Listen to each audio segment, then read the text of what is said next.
EMOB is made up. Yeah, EMOB. EMOB, is it a liquid state of solid phase? No, mob is mob. That means it's basalt. So that means it should be melt. It's a liquid. Then it is rich with incompatible elements. Yes, it should be rich in incompatible elements. So always remember the mob is mob is the melt component. We are talking about the melt component. That's why it is coming upward, right? Because of its low density. The solid is remaining here as the residue. We call residue and the melt. So melt is going upward together with the incompatible elements. It doesn't mean that none of the incompatible elements are remaining in the residue. No, they also have some amount, but the amount the concentration is low. Okay, so so EMOB means it's highly enriched in incompatible elements. So how can that happen? So EMOB is always mixed with some deep magma. Okay, remember, some deep magma is mixed with the normal magma, so that it becomes a little bit higher in concentrations in incompatible elements. Okay, so that is the reason for this EMOB, incompatibility, right? So always this EMOB is contributed by some of the deep melts. So most of these deep melts, that means they are coming from deeper levels, which might not be the plume. Okay, it might not be the plume. It might not be the plume because plume is coming from very deep regions, right? The core mantle boundary, right?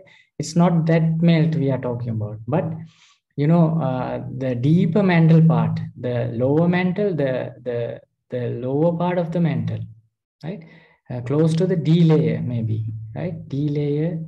That means in the close to the lower part of the lower mantle, right? That melt can contribute some incompatible element, extra incompatible element to the normal mob.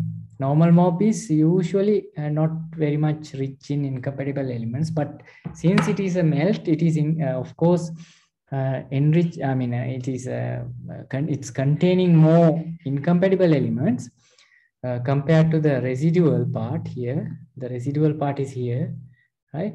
But this particular deep magma are carrying more and more incompatible elements. So in case this deep magma is mixed with this normal mob, right, it produces a different composition mob. So that mob is called EMOB. Okay, so this EMOB is contributed by the deeper part, the deeper melt portions to some extent, maybe 5%, 10% melt is mixed with this normal mob, right? So then you get this EMOB produced. Okay, so then it becomes enriched in incompatible element compared to the normal mob. So therefore we call it EMOB, enriched mob, right? So that's how it happens, but it does not happen always, right? So these are deeper melts are coming time to time, not always. But you know, this normal mob, N mob is producing every time, right? Constantly, even now itself. Normal mob is produced under the mid-ocean region, but EMOB is not producing like that because these deeper melts are not coming every time, right? They are sort of cyclic. Time to time they are coming. So when the time it reaches, if NMOB is there, they can mix together and produce a different type of modified melt composition. That is what we call the EMOB. Okay. So this is this is how it happens. So normal mob is the predominant mob available. EMOB is only available time to time, right? That means it's a small reservoir in the mantle, because once this EMOB is produced, it will also accumulate as a reservoir, right? So that's why we can identify it as a reservoir as existing in the mantle. In some part of the mantle, you can have this signature, because you never know until you measure these compositions by ICP-MS or mass spectrometer, other mass spectrometer, SCM, SIMS, secondary ion mass spectrometer. There are several equipment for measuring trace element composition. So until you measure that composition, you never know about their characteristics, whether they are NMOB or EMOB, because all looks alike. By physical appearance or the mineralogical composition, you never understand what type of a MOB it is, right? All these are heavily enriched in iron magnesium minerals, pyroxenes, plagioclase, olivine, sometimes a little bit of olivine. Mainly 2 pyroxenes and plagioclase are the dominant minerals, and also spinel. Some spinel can be there. And also dark looking, because they are iron magnesium rich metals. So therefore EMOB or NMOB you can't identify physically. You must analyze trace element compositions, trace elements and rare earth element compositions. You have to analyze, then only you can understand its difference. Even major elements cannot tell you whether it's an NMOB or EMOB. Major elements, you know, iron, magnesium, calcium, manganese, or chromium, these elements, right? They also don't, they are not variable in very big quantities. Therefore, you can't characterize them even using major elements. Only possibilities isotopes and trace elements. Okay, right. So this in the mantle, so as you know, this normal MOB is constantly available. So therefore, it should be a huge reservoir we have to consider. And since its source is depleted residue, that also be in a high volume, right? It must also be existing there in big quantities, because of constant melt production at mid-ocean ridges. So under these mid-ocean ridges, the mantle convection is very much vigorous. So therefore, there are a lot of masses in the residue which are depleted due to releasing of incompatible elements to produce MOB. So we call this MOB and the depleted mantle parts, these two parts, as complementary. So what do you mean by complementary? One is a result of the other, right? That is what you call complementary reservoir. So depleted upper mantle, or DMM or DM, is complementary to the MOB, right? MOB is a product of that particular mantle, right? So therefore, these are complementary reservoirs. EMOB is produced as a result of mixing with this deeper melting materials, and also some of the subducting components can also contribute to EMOB. So you know, some sediments are being subducted, right? These sediments are being subducted. So when they are getting subducted, some of the sediments can get melted on the way, right? So somewhere here or somewhere here, these sediments which we call accretionary sediments, right? The sediments which are getting collected in this region, right, which are going together with the subducting slab, right? Because of high temperature conditions in the deeper region, they can get melted. So that means they can produce some drops of melts, right? Some drops of melts can be produced, and these melts can get mixed with this MOB, right? Because all this region is very dynamic. So you see some of materials are melted and coming upward, right?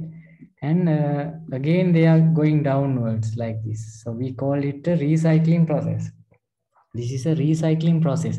Some of the melted materials are escaping from the mid-ocean ridges, as well as some are recycled back into the mantle, right? This is happening in a cyclic manner, right?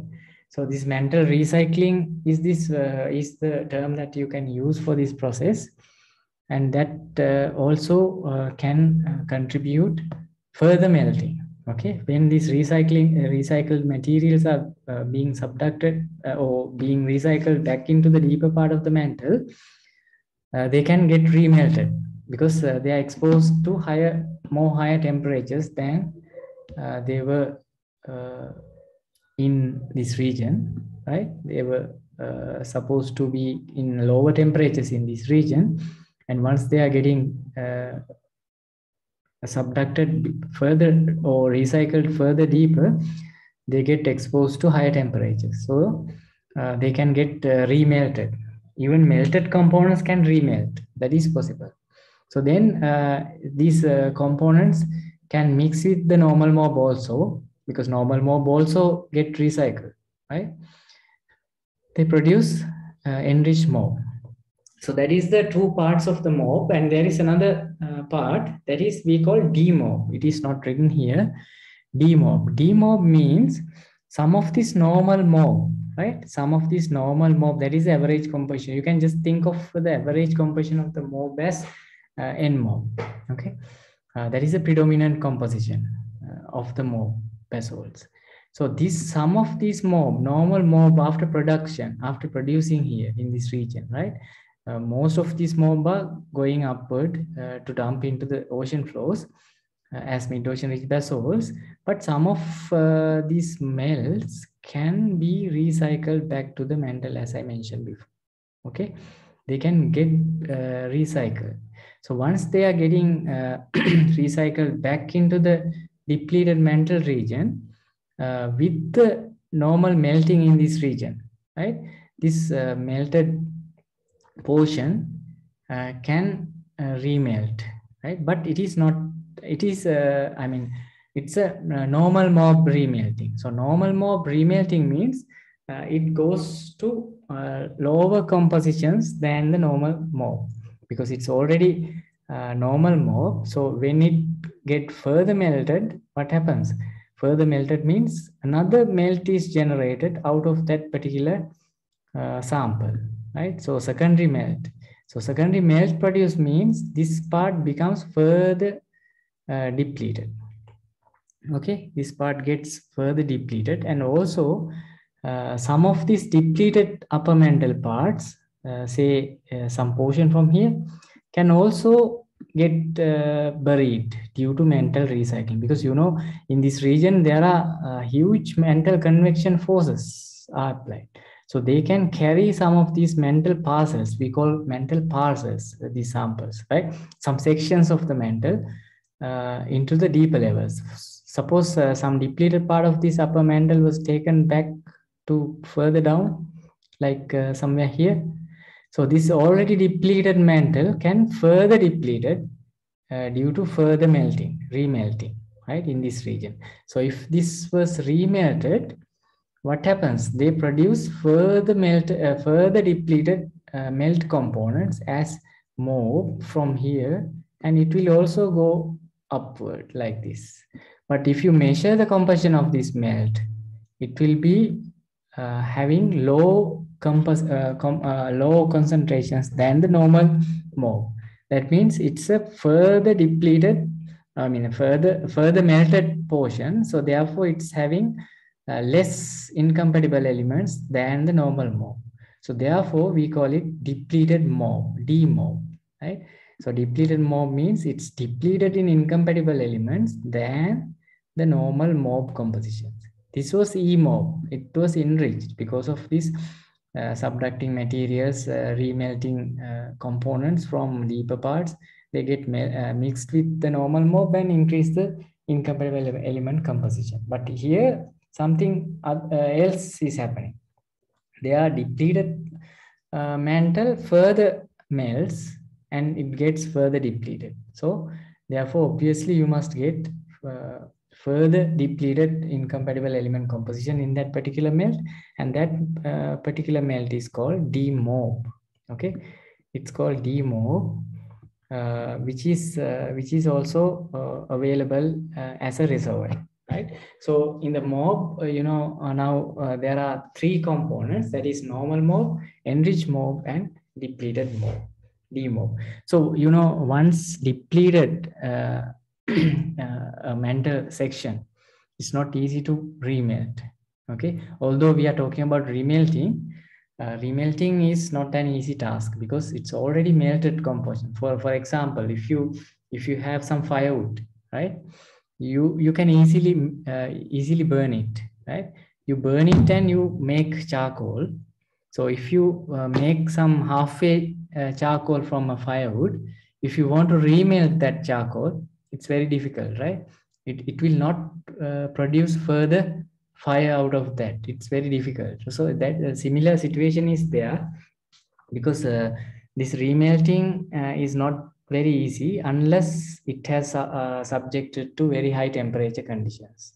Further high temperature conditions available, then it can remelt. Otherwise, that depleted mantle part or the mantle parcel will not remelt. It just recycle into the deeper part of the mantle as it is, right?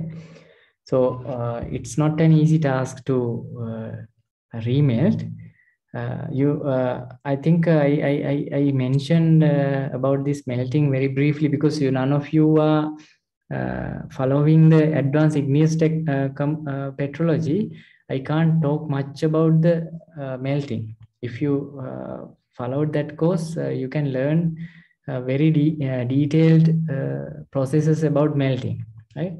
But in very simple terms, if you want to discuss about melting, mantle melting, so you can think of increasing temperature as one mechanism to start melting. Okay, so initiate melting, what you have to do is increase the temperature. That is normal wherever in the normal life also. If you want to melt something, you have to increase the temperature, you have to heat it, right?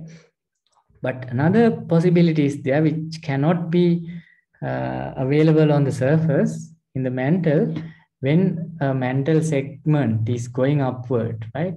So these materials can then circulate, right? They can go circulate. So if this mantle parcel is moving upward like this, what is happening in terms of physical conditions? Temperature, what happens to the temperature? Temperature is decreasing, right, to the upward direction, because when you are coming to the surface or the shallow levels, definitely cooling conditions are there, low temperature conditions are there. So once you are decreasing the temperature, you can never melt anything, right?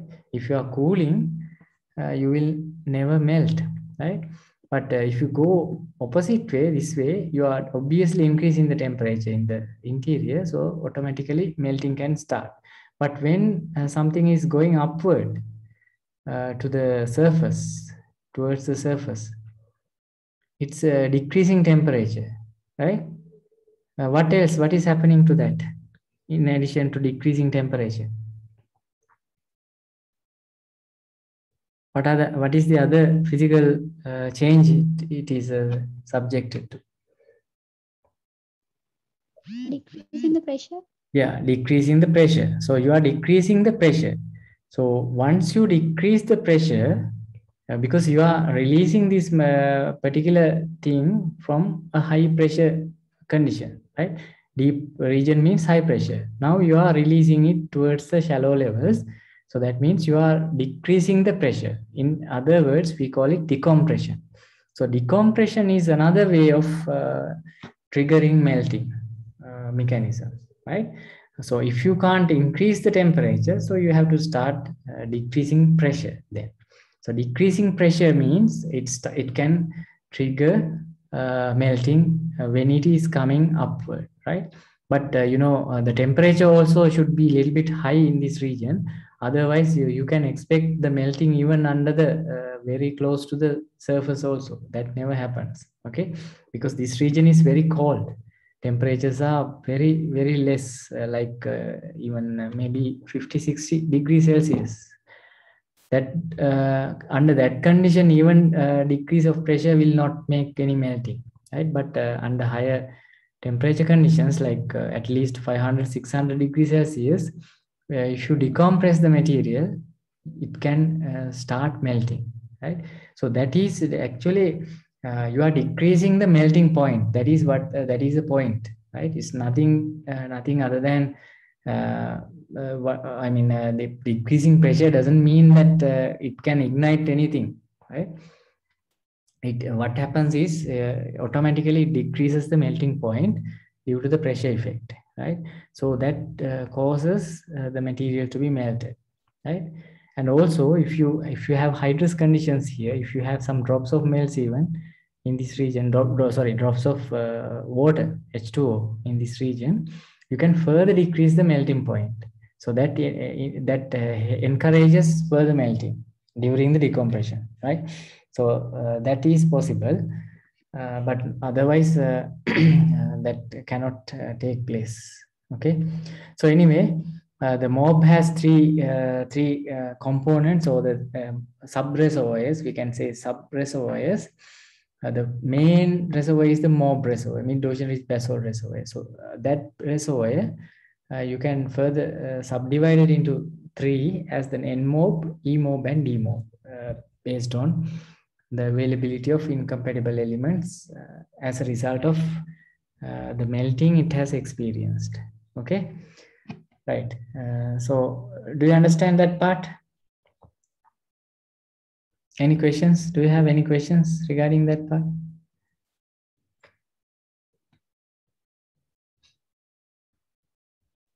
Okay, so now that three sections you can consider as the MOB sections for mental reservoirs, and the other one is OIB. Did I explain about OIB last time?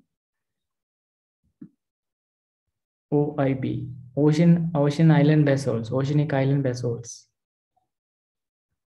Anyway, quickly I will explain it. There is another reservoir.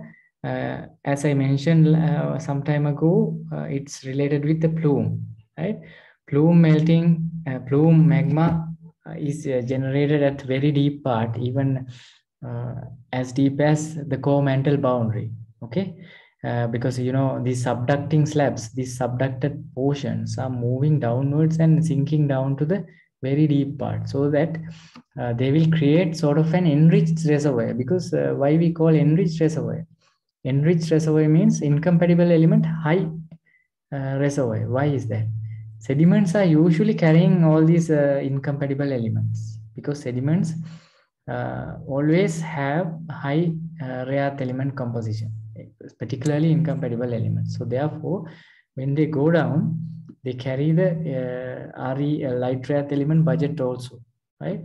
So when they accumulate down there, definitely you will have an incompatible element rich reservoir. So that part, when melted, carries heavily enriched incompatible element enriched melt. Okay, so that melt is what we call an OIB type melt. Even for EMOB, that sort of a melt is contributed, but not as deep as OIBs. Okay, for EMOB, right? Almost the lower part of the lower mantle, and not the core mantle bound, not that deep. Okay, but the plume is coming from that deep, from core mantle boundary. So that's why we call it hotspot plume, right? It's very hot. It creates a hot spot. That's why it's called hotspot plume. Hot spot is generated here, right? See, this is hot spot. Intraplate hot spot. Intraplate means within the plate, inside.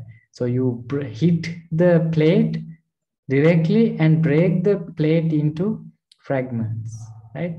That can't be happen due to normal MOB. It can't hit the plate and break the plate. It is not that strong because the temperature, right? These OIBs are very, very hot.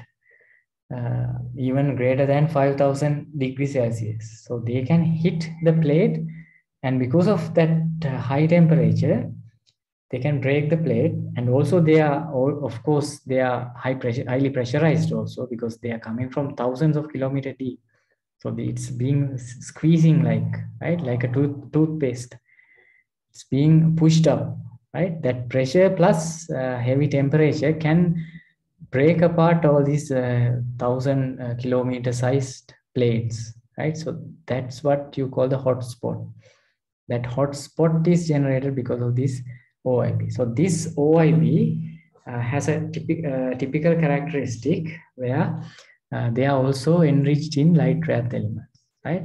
So like EMOB, but EMOB is like light rare earth element enriched, of course, but OIBs are further and further enriched. For example, if I take it into the graphical form, right?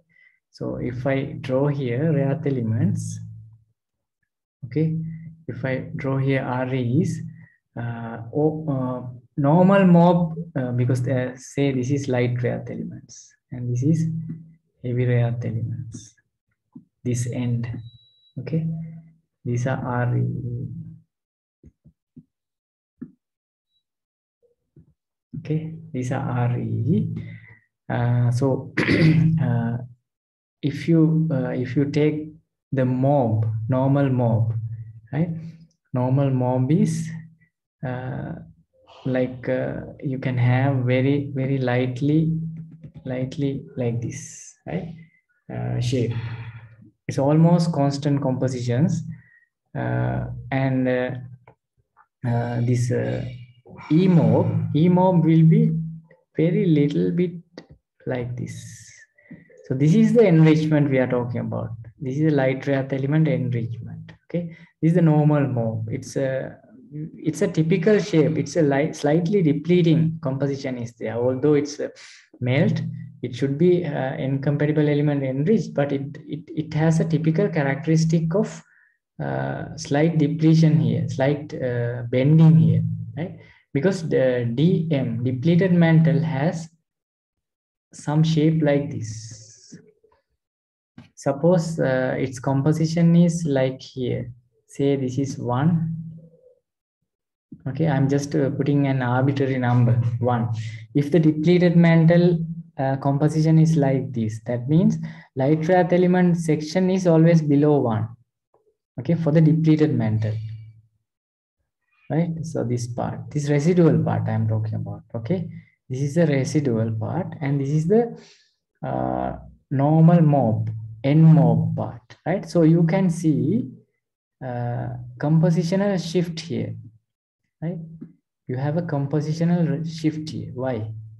Because this is the mob. This is mob, and since it is a melt, always most of these incompatible elements are very much enriched than the normal residual melt. Not only that, being it's a melt, even other heavy rare earth elements are also fractionated to that, right? It doesn't mean that it does not carry heavy rare earth elements, right? The same story is for this also is valid. That means it doesn't mean being this is a residue, it does not have any incompatible elements. It does, it has. Okay.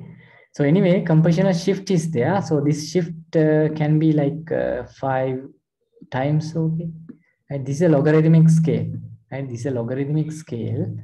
And normally at least 5 times greater than the residue. The melt composition is 5 times greater than. Right? But a normal mob has a typical shape of this depleted mantle composition, right? We call it intrinsic property. Intrinsic property means it's coming from the parent, right? Like inherited feature, like, because your parent has this shape, so therefore your NMO product should also have this type of a shape. NMO, but EMO slightly deviating from that shape because of extra enrichment of light rare earth elements. That means this part little bit enriched. Okay, DMOB is again deviating, but it should have less incompatible elements than the normal mob also. So that means it should have a shape like this. Okay. So mostly middle to heavy rare earth elements don't change much, right? So therefore, they have these 3 types of mob is represented here. but they have this compositional shift. You must understand that, because residue is always carrying less amount of all rare earth elements, right? Irrespective of light or middle or heavy, they are carrying less amount of heavy rare earth elements, because this is a matter of fractionation. Okay, this is a matter of fractionation. I can't explain all these things in this class, because actually this is a part of another course, that is I mean at either geochemistry or advanced igneous petrology. Okay, because you have because and you must understand this is a logarithmic scale also, right? So therefore slight change is reflected too much in this scale. Okay, so therefore that's why we take logarithmic scale also, to denote to demonstrate slight changes in a large scale. Okay, so anyway, just keep in mind that the depleted mantle or depleted mob, the residue composition, that means this part, this one. Okay, residue has this type of a shape, approximately around 1. So I will tell what this 1 and 5 means later on. And the mob composition is maybe 5 times greater than the residue, because it's melt. So melt usually take everything, but particularly it will take much more in incompatible elements. That's the thing, right?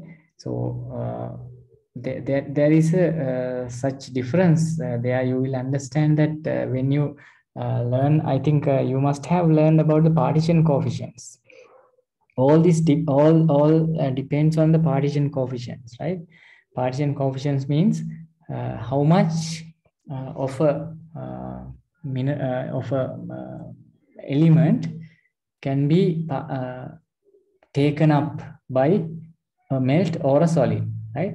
So partitioning means going here and there in between the solid and the melt, right? The ratio determines the partition coefficient. So you just search about the partition coefficient in the internet, and you can understand, maybe roughly you can understand about the partitioning behavior, right? Because it will take 2 hours for me to explain again about this partitioning, which is not part of this lecture series also, right? Anyway, so this depleted mob will be like this, normal mob will be like this, and enriched mob will be like that, right? So this is the residue, the depleted mob mantle part. This is the melt, and this is the residue that you have to understand also. And now we talk about the OIB. So OIB is, I said, it's entirely different from mob melt, right? So entirely different in the sense it has light rare earth elements, enriched composition, and also it has overall enrichment in all rare earth elements also, right? So that means definitely it must plot above all these lines, right? Overall rare earth elements enriched means it must be going somewhere there, right? Somewhere here, right? But its characteristic shape is, because I said it's a light rare earth elements highly enriched. So definitely they have a compositional gap or compositional shift compared to the depleted mantle, like that, at least maybe 10 times greater than the depleted mantle. Maybe at least you have 10 here, right? At least 10 means, how much greater than the mob? 2 times at least, right? This is 5, this is 10. So 2 times greater than the mob at least. It can be more than that. And 10 times greater than the depleted mantle, right? 10 times greater than, this is the compositions, right? Rare earth element compositions, 10 times greater than the depleted mantle. Okay, so you can just have a relative what is it, the scale here, right? To understand how many times at least these melts are enriched or depleted, like that, right? So anyway, it is overall rare earth element composition is also high than mob or depleted mantle. If you compare mob and if OIB with the MOB, you can just roughly say at least 2 times greater than composition of MOB. But if you take the DMM or depleted mantle residue, it should be at least 10 times greater than that. Okay, so light rare earth element composition is further increased in OIB, so they give a characteristic appearance like this. Okay, so they are giving a characteristic appearance like this shape. Okay, so this type of a shape is there for OIB. So OIBs are having this type of a shape. So that means they are heavily enriched in light rare earth elements and all the incompatible elements, right? Not only light rare earth elements. Incompatible means whatever the elements which prefer melts, right? It can include even alkaline elements, right?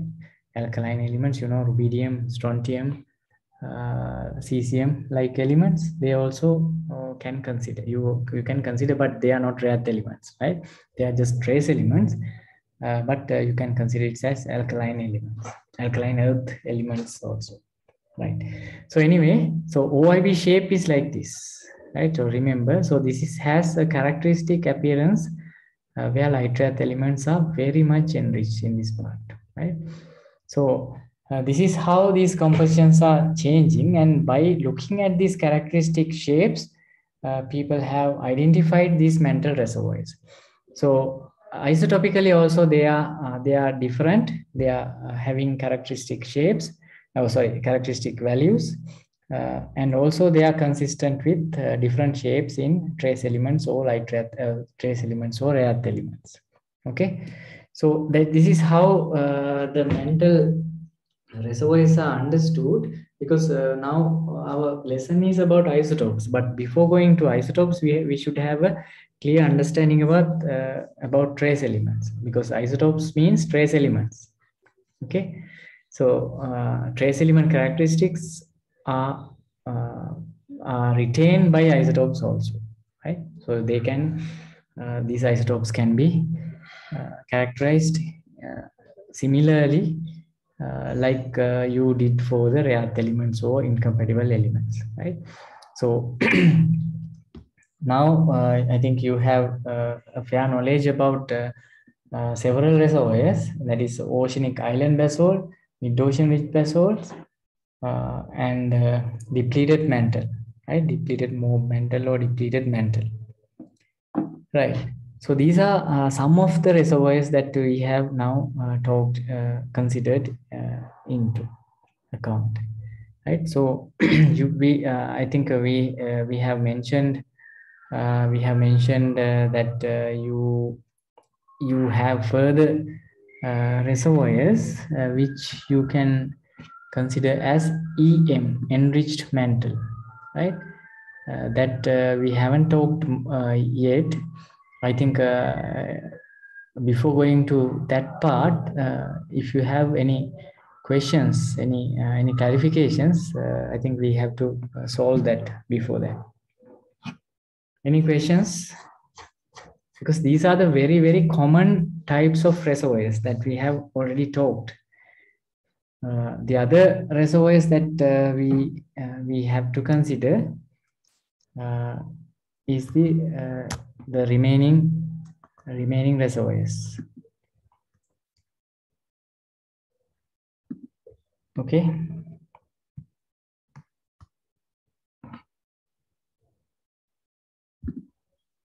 Any questions? Do you have any questions?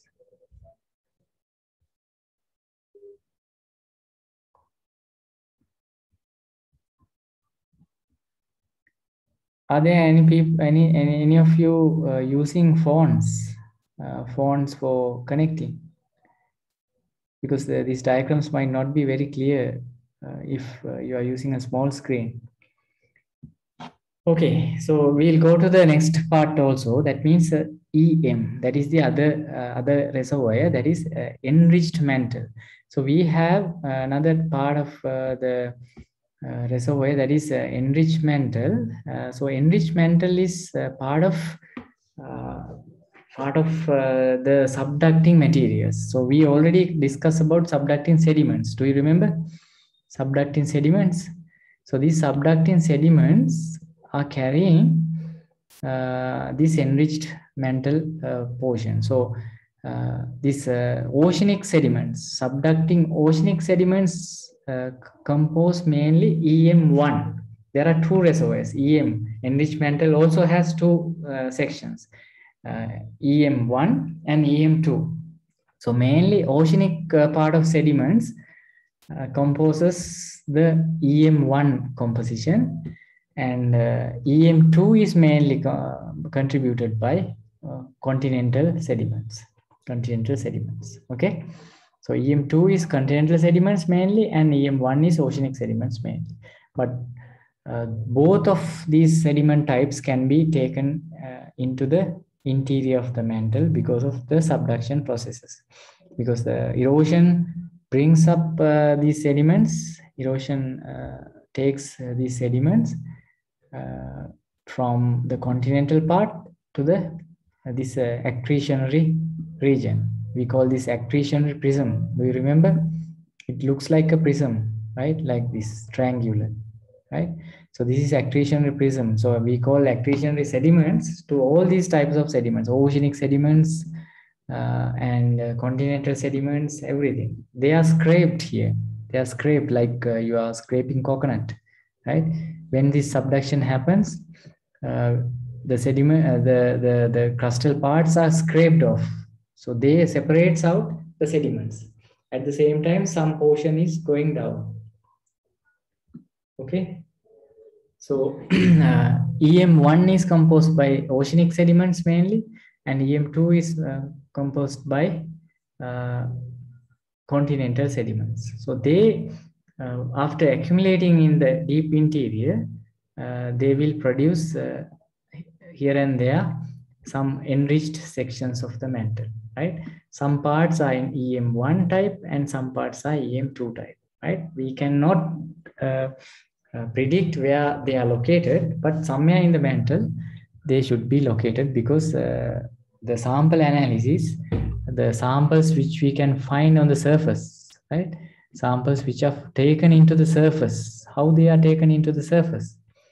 By all these recycling processes, and magmatic processes, right? All these melting, because some melt is generated, and these melts can carry these sections of samples, right? By analysis of these samples, we have understood that some enriched sections of the mantle is also there, right? So that's why when they are having different characteristics, they are categorized into two sections also, EM1 and EM2, right? So EM1 signature is coming from oceanic sediments mainly, and EM2 signature is coming from continental sediments. Okay, so now I think you have understood two more reservoirs, that is EM1 and EM2, right? So far we know MOB, then depleted mantle, and then OIB, and then EM1 and EM2, right? So these are the other types of reservoirs that you have in the mantle. Additionally, very rarely there are some places where you get samples from very characteristic types also. So that means some additional reservoirs should have been existing there, right? So people have come up with some different names actually. These are not very commonly found in the mantle, but rarely found. One is HIMU. This is pronounced as high mu. You know mu, the letter, Greek letter mu, high mu. Mu is related with lead isotopes. Okay, so these particular samples are characteristically high in lead isotopic composition, where we have a what is it? Parameter called mu, right? It's a special ratio that we are referring to. Have you learned about the mu in lead isotopes? Did you do any lead isotopes with LRK, sir? Any lead isotopes? Geochronology, for geochronology, you may have done some lead isotopes. Quickly tell anybody. Yeah, I have done it, Mandavi. Okay. LRK sir has done it already. So therefore you should know this about this mu high mu composition, right? About this reservoir, high mu reservoir. I will. I'm not taking much time to explain about this here because you have to separately concentrate on that. So at the later part of the lectures, I will let you know about that one. Okay. And there is another component defined that is called FOSO. FOSO. Right, this FOSO means helium with respect to the helium isotopic composition, high helium isotopic compositions. So I think we are not much doing on rare gases, helium isotopes, but you just keep in mind that there is a separate component in the mantle regarding, called FOSO also, right? And the other one, I think we have already talked about the BSE, bulk silicate earth. So you can remember the bulk silicate earth is the silicate portion of the earth after the earth's accretion, which is equivalent to the lower mantle. You know, it's very difficult for us to reach the lower mantle, and physically it's very difficult to get the samples from the lower mantle unless you get some samples with the OIBs, plume magmas. Okay.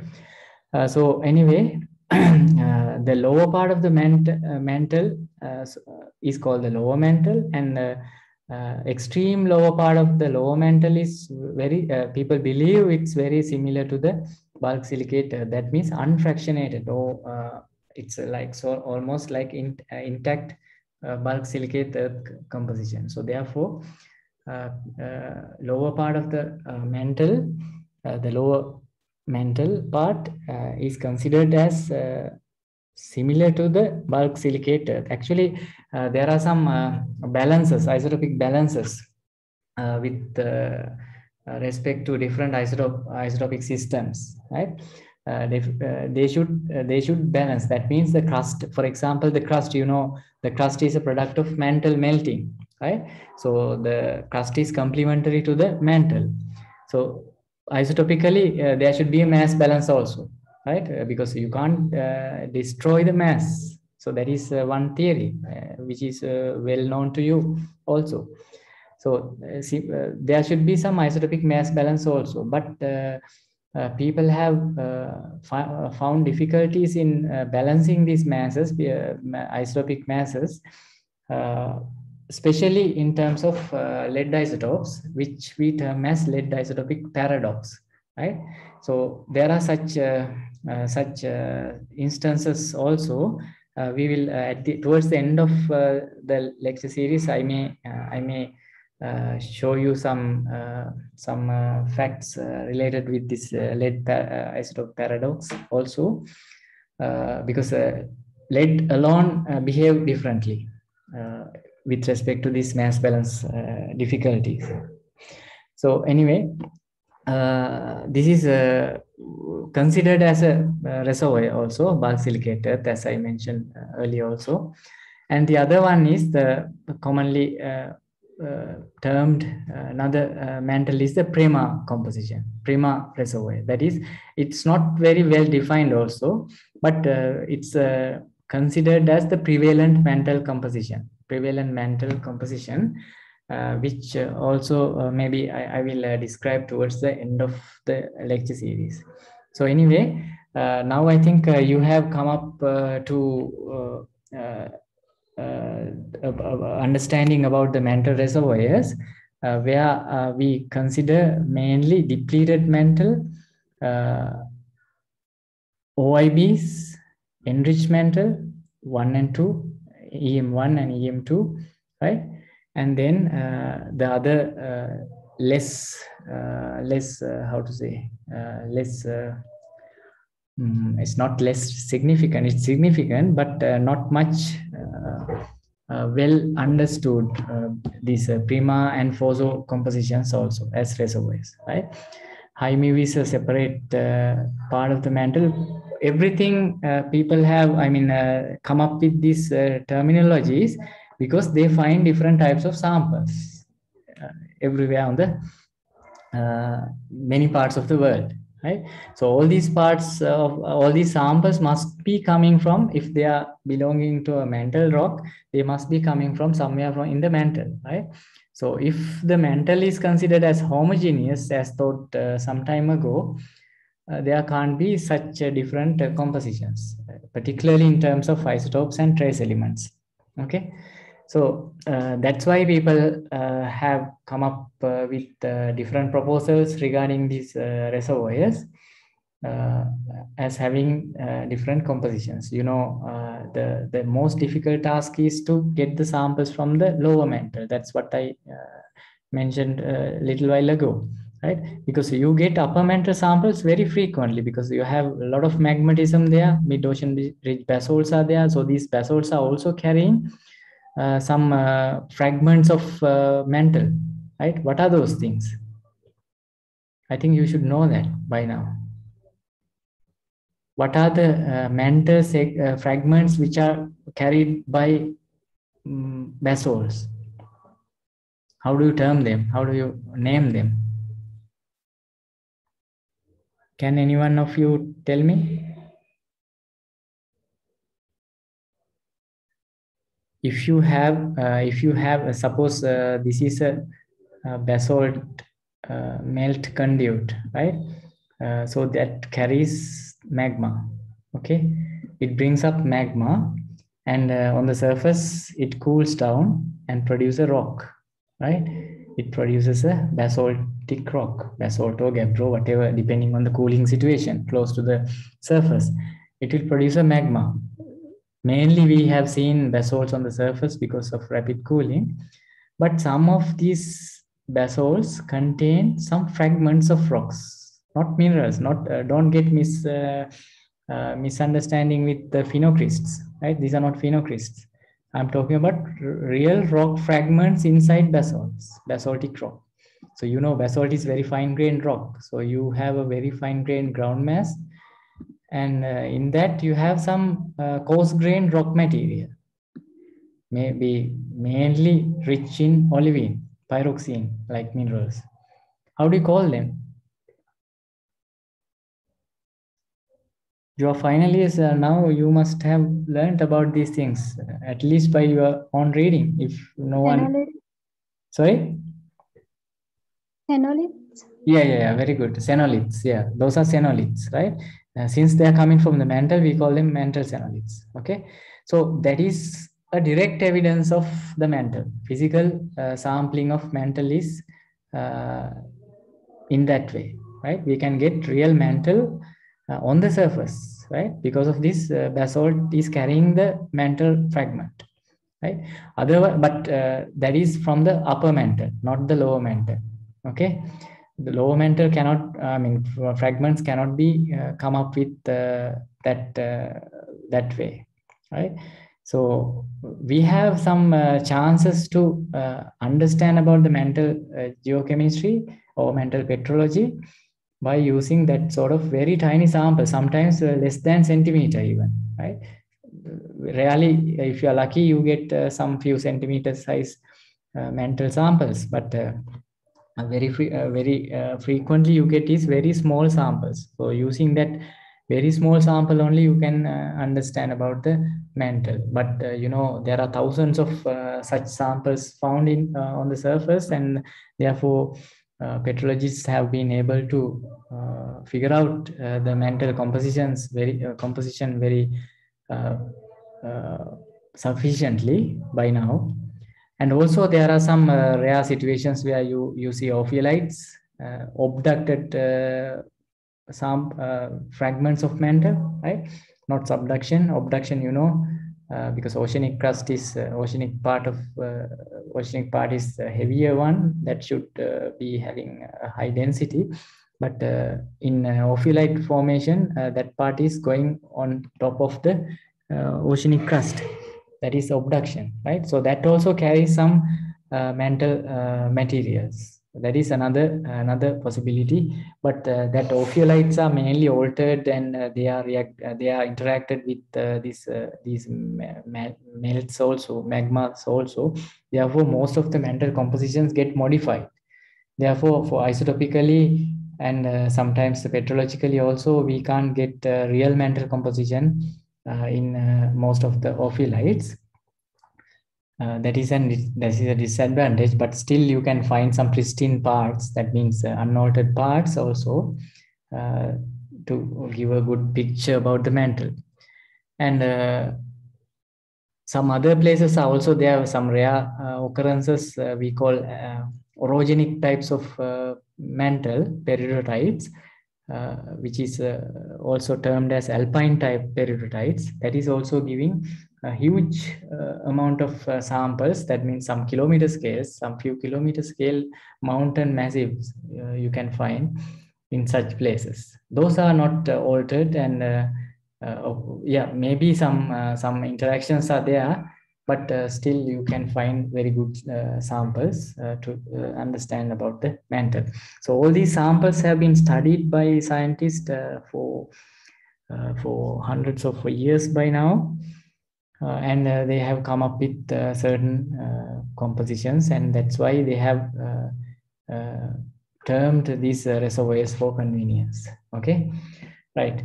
So, so these reservoirs are important in terms of our interpretations to understand different compositions of trace elements as well as isotopes. Okay, so I think now you have got some fair knowledge about the reservoirs. Since we lost 2 weeks of lectures last 2 weeks, we could not do the lectures. I think you may have forgotten some of the earlier sections, but you have to revise yourself, okay, to continue, right? So any questions regarding these reservoirs? So I want to finish the introduction about the reservoirs from this point, and we can go further into the isotopic compositions from here onwards. Any questions?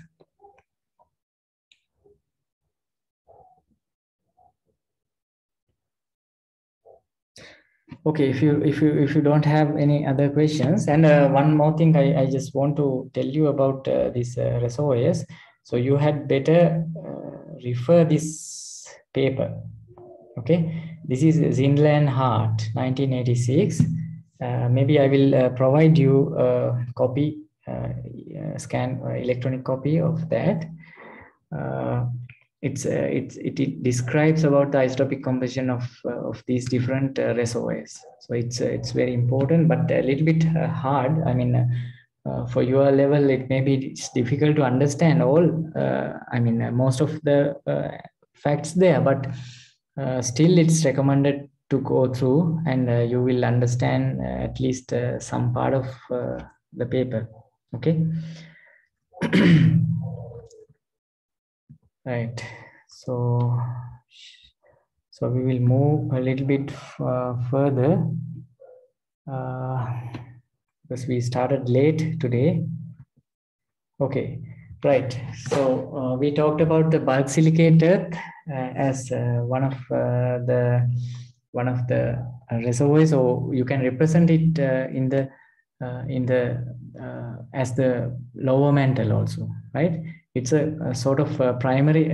You can call it a primary uniform reservoir. That means the silicate portion of the mantle. That's why it's called the primitive mantle, right? After the core formation. So you remember, it took about 100 million years after the accretion of the Earth to complete the formation of the core, right? It has been understood by now by completely by tungsten isotopes. it's beyond our discussion anyway. But just keep in mind that it has taken about 100 million years after the formation of the Earth, right? Accretion of the Earth. Yeah.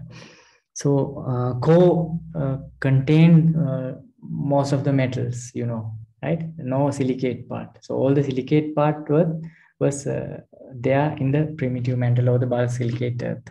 So that bulk Earth composition is denoted, for example, in this diagram. The one that I have taken is neodymium and strontium isotope diagram. There we use these diagrams to locate these different reservoirs because they have characteristic values. Thousands of samples people have analyzed and plotted in these type of diagrams. Various diagrams are there. So this is one of such diagrams because already strontium isotopic systematics, neodymium isotopic systematics, and also epsilon neodymium notation, right? So therefore, I straight away took this diagram, which denotes some of these reservoirs. Okay, so you have the depleted mantle. So once you tell about the depleted mantle, then you must come up with the number like somewhere here, right, for neodymium isotopes, right? It can be variable, but not much variable in this range. It gives you any mantle sample, okay? Any mantle sample which is not disturbed, okay? Because as I mentioned you, there can be so many interactions with secondary processes. For example, remelting or some other melt interactions. That means some other basalts get interacted with this residual mantle. Always remember this DM means residual part, okay? Residue remaining after melting, okay? So the melt has already gone. So where should have that melt gone? That should have gone to the crustal levels, okay? The continental crust and oceanic crust is product of this mantle melting, okay? So in isotope terminologies, for example, these neodymium isotope compositions, you must remember now about the compatibility and incompatibility behavior, okay? The behavior of neodymium systematics and strontium systematics with respect to the incompatibility and compatibility, right? Discussion we had. So you can remember the strontium. Strontium is incompatible, right? Strontium is incompatible element compared to this neodymium. Okay, so what should happen then? So this is the residual part. So residue usually contains less incompatible elements, right? Less incompatible elements means the residue always prefer to have compatible elements, right? Less incompatible element. That means they must have compatible elements, right? Don't get confused with incompatible and compatible, right? Sometimes I'm using incompatible. That means enriched incompatible elements means it doesn't mean incompatible elements, okay? Incompatible means I'm having a space there, okay? Sometimes it's confusing, right? Right. So samarium neodymium, right? The parent isotope is samarium. It gives you the dot isotope neodymium. So that systematic is different from the rubidium strontium. Okay, that is different from rubidium strontium. So that's why you see this difference. So you have more compatible behavior here. Your residue, the remaining part after melting, right?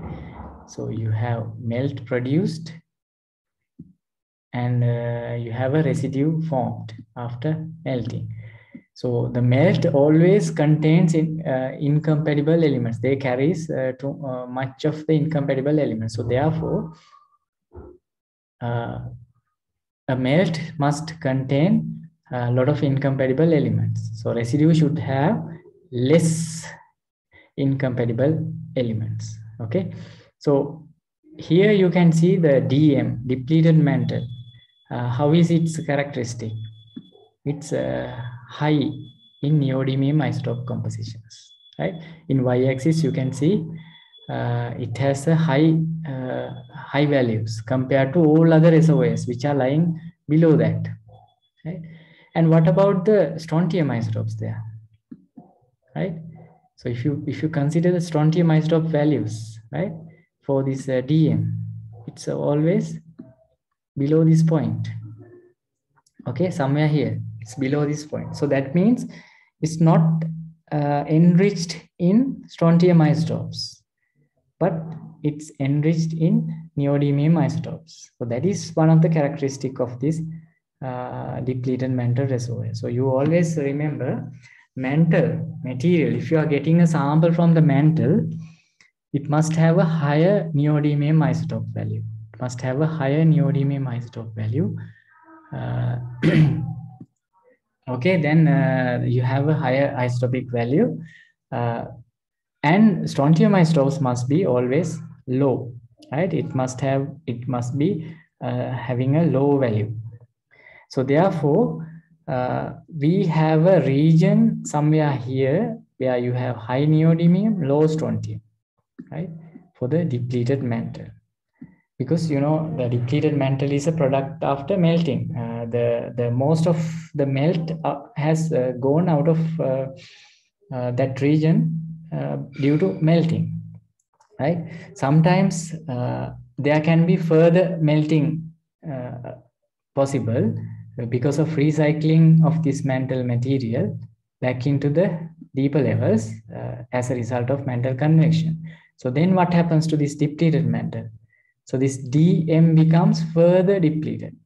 Okay, so this DM, so this depleted mantle can become further depleted due to further melting. So that means it can become even, so I prefer to say that DDM, depleted mantle. Okay, depleted mantle means it's a one further melted material. So it's possible, it's happening also. So if it is getting further depleted, what should happen for the compositions in neodymium isotopes? This is the average depleted mantle. It should go further depleted values then, right? Somewhere, maybe somewhere here, right? Some value somewhere here, further depleted, and strontium should go further this way. Okay, so that indicates it should plot somewhere here in this region. Okay, so likewise these reservoirs, these mantle reservoirs can be further modified also, but there will be a limit of melting also, right?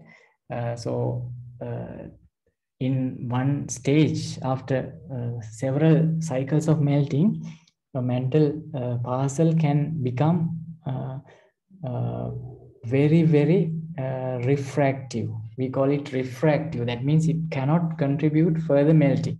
That means you can't get any further melt out of that particular mantle. So it's called highly refractory mantle. So such mantle samples are mantle portions are available under spreading ridges, very slow spreading ridges, like for example Gakkal Ridge. You may have heard. You just search about the ridges, mid-ocean ridges. Different types of ridges are available: fast moving ridges, slowly spreading ridges, like that, right? So different places you will encounter this type of variations in a single reservoir also, right? So DM itself can be variable slightly, like the MOB we talked about, DMOB, EMOB we talked about, right? So that is also a result of some other process, not which is deviating the average composition. Okay, so anyway, if you are further depleting, that means you are increasing the neodymium isotopic value, 143 neodymium or 144 neodymium. Okay, so that value get further increased. At the same time, So I think you know how to calculate the epsilon neodymium value. This value also gets more and more increased. Okay, if further depletion. So indication of the depletion is the higher neodymium isotopic value, right? Either a neodymium ratio or epsilon neodymium value. So I think you know the convenience of using epsilon neodymium rather than using these 4 decimal place isotopic values is you can straight away compare your samples, how many times depleted or how many times enriched, like that, right? Because you have a number, some number. So there you can see it. You can consider it as a unit, right? We call it epsilon neodymium units. So if you have one sample here and another sample here, there is a difference between these two samples in 2 epsilon neodymium values, right? 2 epsilon neodymium units, right? So likewise, you can directly compare your samples rather than pointing a value, a ratio. Okay. So anyway, so the characteristic of the depleted mantle is the low strontium isotopic values and high neodymium isotopic value. So that is one of the characteristic features of the depleted mantle with respect to the neodymium and strontium isotopic ratios. Okay. Then the complementary reservoir, reservoir to the depleted mantle is what? That's the MOB, mid-ocean ridge basalt, right? So the complementary product should be low in neodymium values compared to its residue, right? So that means they must go below. The value should go below neodymium isotopic values. Strontium, what should happen to the strontium? What should happen to the strontium? Yes, what can you tell about the strontium? Because strontium, MOB is the melt. So here you have the melt, right? Melt means it must be enriched in incompatible elements. So strontium must be high. Strontium should be increasing. So this should be increasing. So strontium increases, neodymium decreases. So then what should be the resultant direction to move? Should be something like this. Okay, it should be something like this. The isotopic composition change. So all the basalts, mid-ocean ridge basalts will be showing you some variation like this. So you know there are different mid-ocean ridge basalts from different oceans. Okay, so all this region that I'm now coloring, or what is it, shading, will represent the entire MOB region.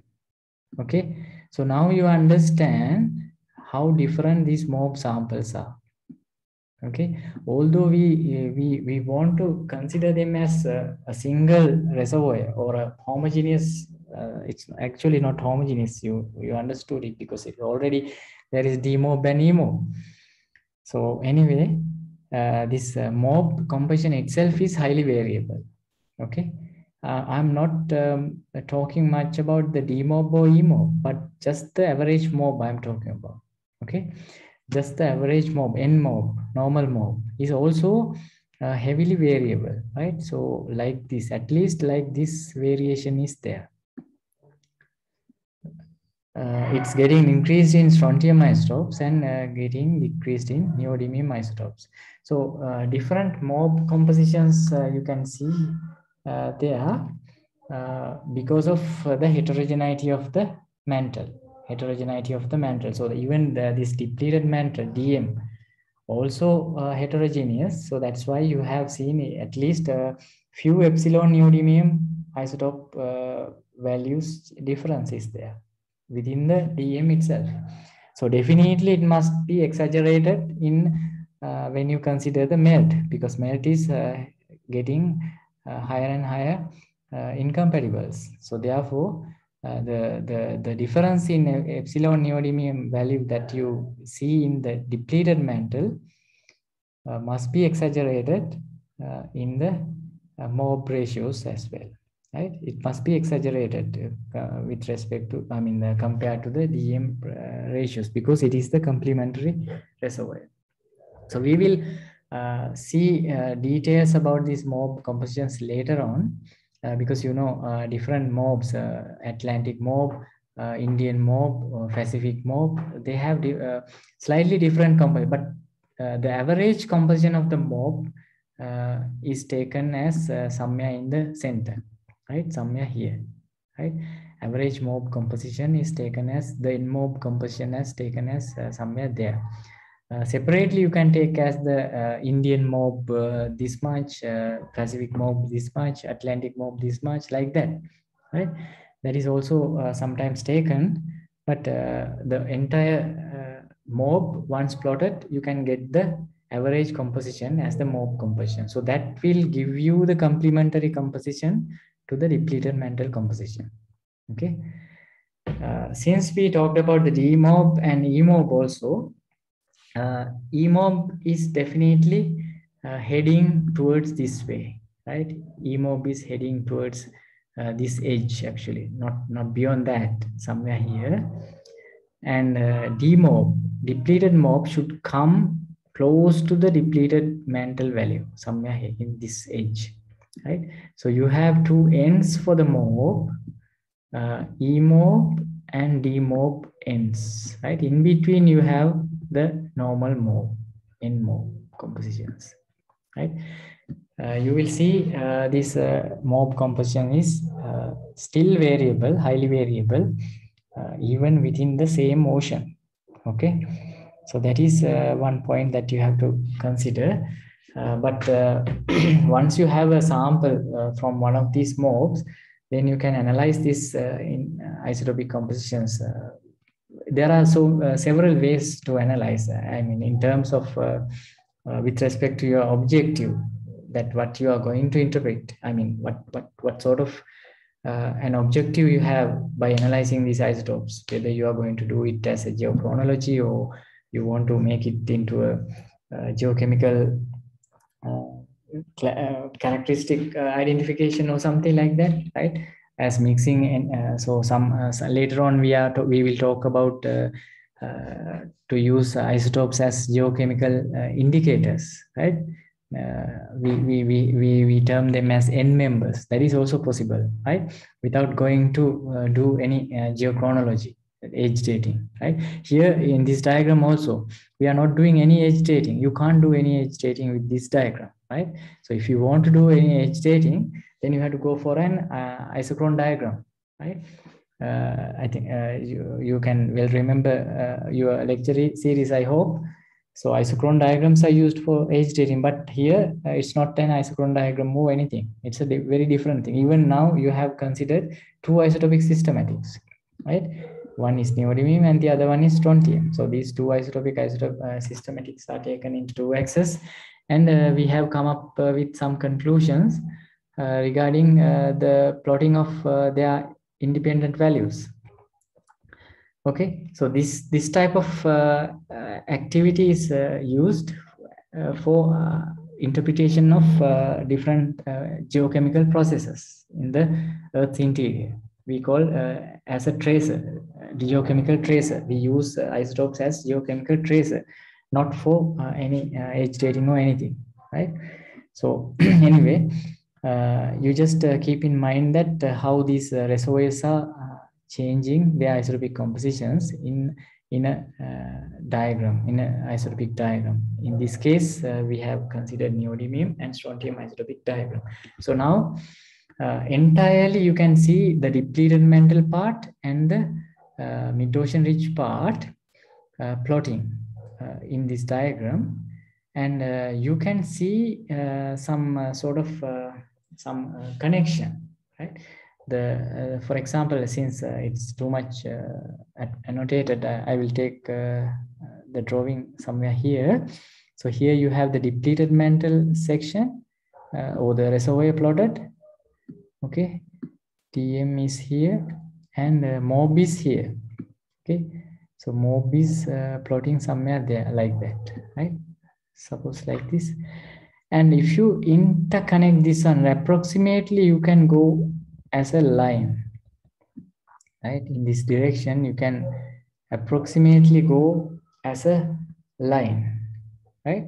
It's a sort of linear. You can see at least some approximate connection between those two. It does not connect like this. Okay, it's a straight line, one single line like. So actually it's not a line, but it's a sort of range like this. Okay, so you have a range like this.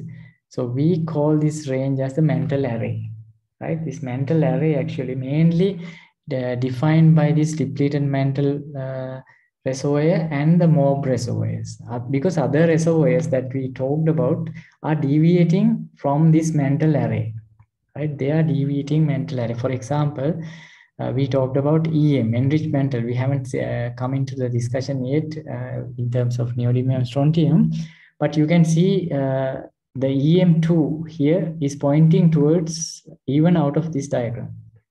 Okay, it's not coming along this line. It does not coming along this line. That means it's deviating away from the mental array, ARRAY, array. Okay, so it's deviating away from the mental. That means some other process has caused this original mental samples to deviate from the mental array. So that's how that particular reservoir is generated. So I think you remember I talked about interactions with sediments. Sediments are having different isopic compressions, right? Sediments are deriving from the crust. So we are talking about the mantle reservoirs. The crust is a separate entity. It's a separate reservoir. It's not the part of the mantle. It's the complementary to the mantle anyway as a product of melting, but it's not a part of the mantle reservoirs. So when the crustal components are interacting with mantle components, they can take materials out from this array. Okay, this is happening. This is how the other reservoirs are generated. But those reservoirs are also significant because volumetrically they are also having a considerable volume. And EM1, you can see it's plotting again away from the mantle array, also because of a different interaction with the mantle samples. Okay, so anyway, the mantle array is defined by mainly mob and the depleted mantle, right? So you can see here the EM2 is having relatively high strontium isotope values. That's why it's pointing even out from this diagram, and they are having low neodymium values also, right? They are having low neodymium values than the mantle values. So that means they are more likely to become closer to the crustal values, because in the crust, crust is produced as a result of mantle melting, as I mentioned, early melting, the continental crust generation. So the crust is composed of incompatible element-rich melt of some time ago, right? So that means strontium should be high, enriched in that sample crustal section, and neodymium should be low, because in the mantle only neodymium is high, right? In the crustal parts, neodymium is low. So therefore, strontium should be increasing this way and neodymium is decreasing like that. So that means the trend should go again like this. So like the mob, you got the trend like that, but relative to the mob, the absolute concentrations are very, very, very, very high in this crustal section. So therefore, these enriched mantle sections plot in high strontium values and low neodymium values, right? Both EM1 and EM2. But in comparison, EM1 and EM2 are also different. What's the difference there? EM1 is having relatively less strontium isotope enrichment, right? It's here, it's somewhere here, but EM2 is somewhere there. That means it's more rich in strontium isotope. So that's why I mentioned you in this slide that EM2 is contributed directly from this continental crust. Okay, it's directly coming from continental sediments and continental components. EM1 is coming from oceanic part. Oceanic part is little bit close to the mantle composition anyway, because it's part of oceanic crust is part of the mantle mob melting, right? So you can just think in that way. Okay, EM2 and EM1. So they are having this type of different isotopic compositions. And people have found the bulk earth composition, bulk earth, that means primitive mantle isotopic composition, and also that should be equal to the lower mantle isotopic composition closely. So that value is also there marked as a standard value. So neodymium is here and strontium is here. Okay, so that means strontium value is here. Right, so that cross cuts here.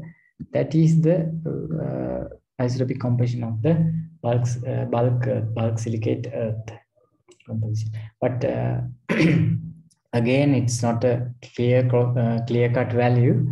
Some variations are there, so therefore there is some range is here.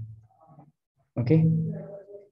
And the high mu one that I don't want to discuss in this diagram, although it's plotted there, which has low strontium and moderate neodymium isotopic values. But this high mu is defined in terms of lead isotopic variation. Okay, having high mu value. Mu value is high. That's why it's high mu. Okay, which I'm not going to talk much on in this diagram, neodymium and strontium diagram.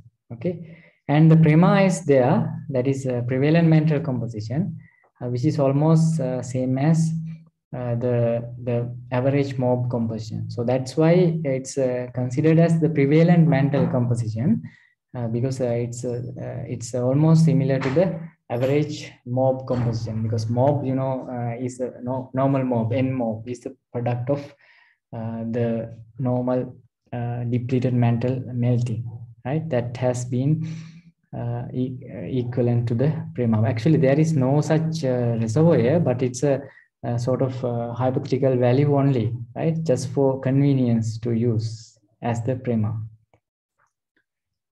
So in this diagram, you can see these different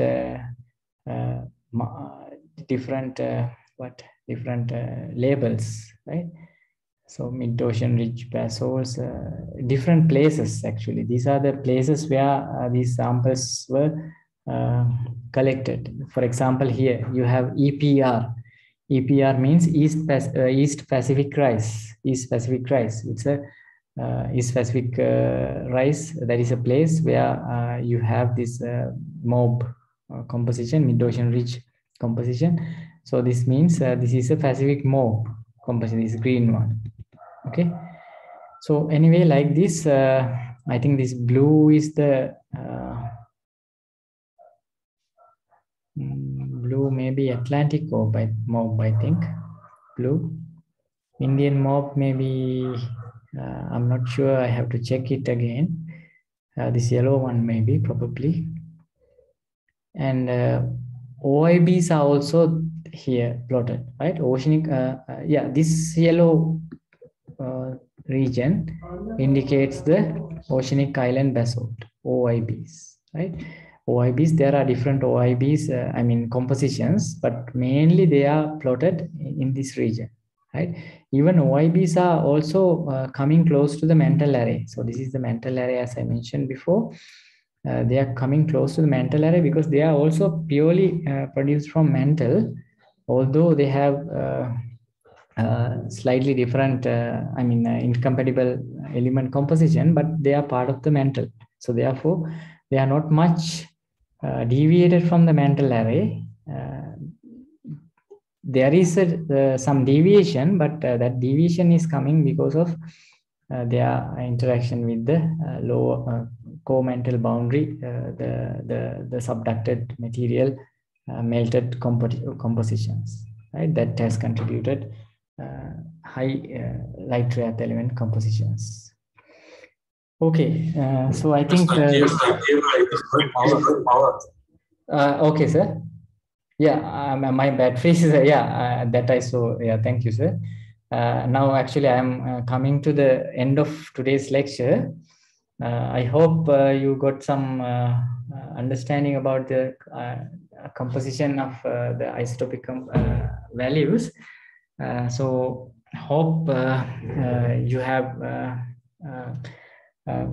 some questions, but I think now I have difficulties in answering your question because I'm not having the power adapter with me now, right now. Okay. So anyway, so we will try to answer in the next lecture, right? So with this explanation, maybe I can conclude for today's lecture. If you have questions, and I encourage you to have some questions and come up in the next lecture to discuss more about this strontium neodymium isotopic composition of these mantle samples. Okay. So let me conclude today's lecture from this point, and let's meet at the next time, right? I will discuss with you to have extra time because we missed 2 lectures, right? So shall we conclude here for today?